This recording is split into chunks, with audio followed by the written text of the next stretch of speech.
Yo soy el buen pastor, que da la vida por sus ovejas.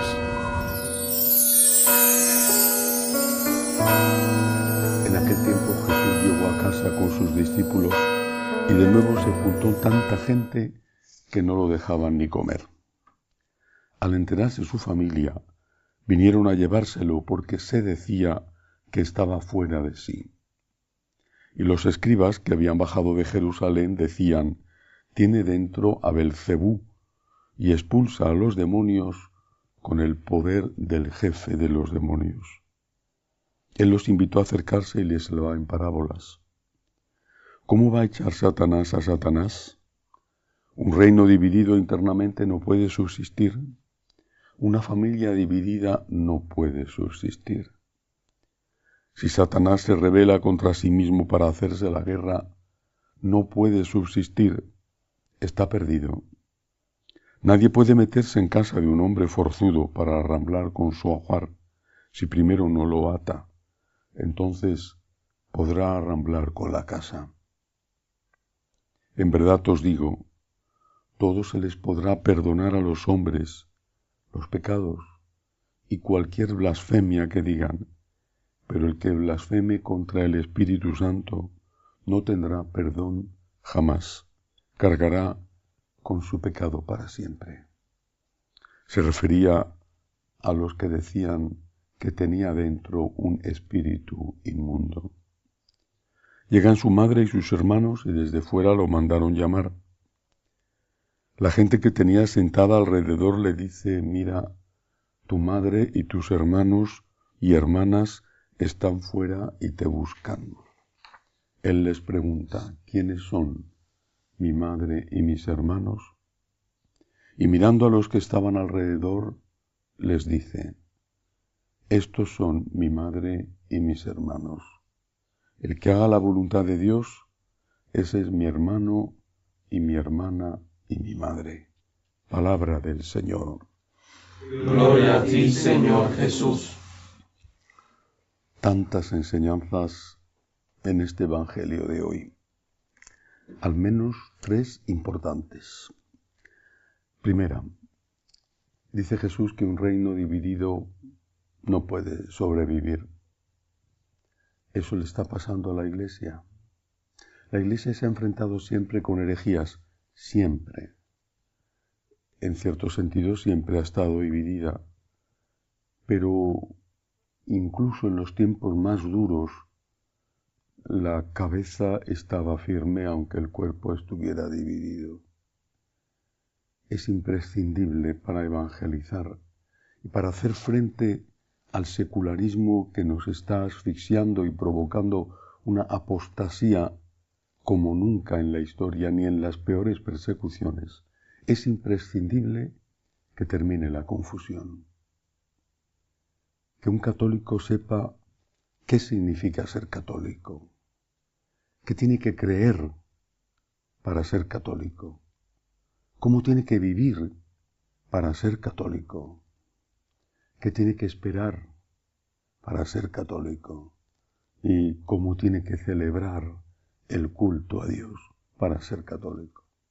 Después habrá quien no lo haga e incluso habrá quien lo discuta. Siempre ha sido así. Pero necesitamos saber qué significa ser católico con todas sus consecuencias. Incluso para no cumplirlas son necesarias las normas, porque al menos en ese caso sabremos que no las cumplimos y tendremos la oportunidad de acoger la gracia de Dios y su misericordia pidiendo perdón. Primera enseñanza, por lo tanto. Hay que pedir a Dios para que termine esta situación espantosa de confusión en la Iglesia. Que haya claridad, que haya luz, que sepamos que tenemos que creer, que debemos esperar, cómo debemos comportarnos y cómo debemos celebrar la misa.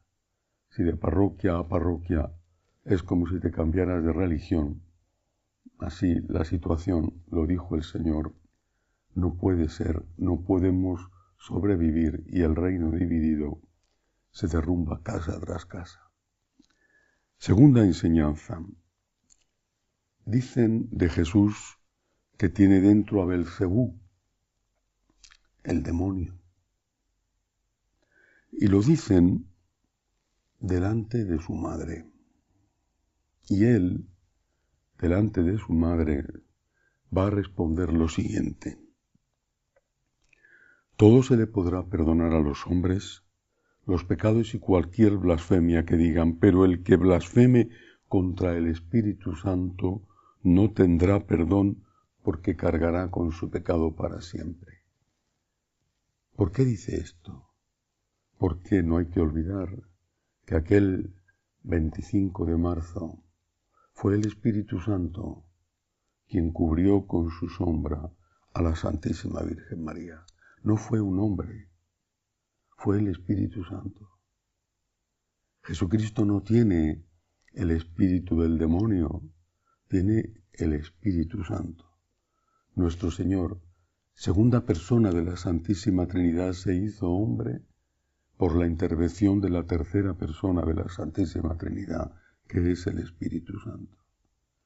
Por lo tanto, decir que Jesucristo tiene un demonio es llamar demonio al Espíritu Santo, pero también es decir que la Virgen María fue poseída por el espíritu del demonio y no por el Espíritu Santo, que fue poseída por Belcebú y no por la tercera persona de la Santísima Trinidad. Jesús está defendiendo su familia de Dios, el Espíritu Santo que forma parte de esa familia que es Dios, y está defendiendo el honor de su madre, de la Virgen Santísima, de la Inmaculada, de la siempre Virgen. Está defendiendo el honor de su madre y nos está enseñando el camino. Defiende a María. Todas las herejías han ido siempre por el camino de insultar a la Virgen, o al menos de marginarla. También hoy no es casualidad que los que dudan de la divinidad de Cristo marginen a María o digan que Jesús fue concebido por obra de un ser humano.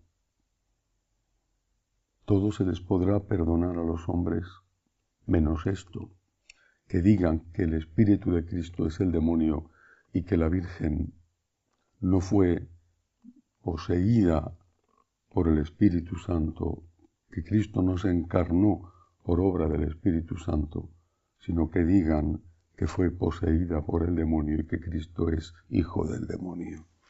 Tercera enseñanza. Dice Jesús ante la observación que le hacen: tu madre y tus hermanos y hermanas están fuera y te buscan. Una vez más, hay que recordar que ni el arameo ni el hebreo tenían la palabra primo hermano, y que por lo tanto se designaba con la palabra hermano a los parientes próximos. Es tu hermano, sin necesidad de que fuera hijo del padre o de la madre o de ambos, y sin necesidad incluso a veces de que fuera alguien hijo de un tío o de una tía. Incluso hoy, en muchos sitios en España, se llama hermano a los del mismo pueblo. La Virgen María solo tuvo un hijo, nuestro Señor Jesucristo, concebido por obra y gracia del Espíritu Santo. Ella era virgen antes del parto, fue virgen en el parto y siguió siendo virgen después del parto. En mi tierra hicimos desde hace muchos siglos el voto de defender a María, y todavía se conservan casas que tenían escrito arriba de la puerta este lema: nadie cruce este portal sin que diga por su vida que María es concebida sin pecado original. Amar a la Virgen forma parte de amar a Jesús. No se puede amar a Jesús insultando a la Virgen. ¿Cómo se va a amar a alguien ofendiendo a su madre? ¿Está contento esa persona cuando insultan a su madre? ¿No te dirá lo que dice Jesús hoy, que ese pecado no se podrá perdonar? Pero aquí hay otra enseñanza, bellísima.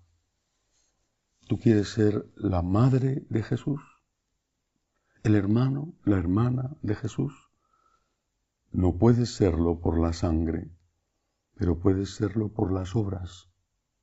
El Señor dice, estos son mi madre y mis hermanos, el que haga la voluntad de Dios.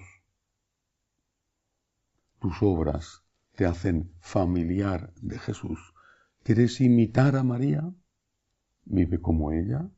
Aquí está la esclava, dijo. Hágase en mí según tu palabra. ¿Quieres imitar a María? ¿Quieres ser su madre?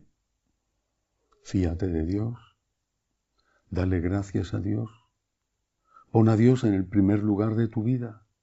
Y entonces el Señor te llamará también a ti, madre o hermano o hermana. Un gran regalo añadido. Somos sus hijos. Podemos ser su madre y sus hermanos. Y así sea.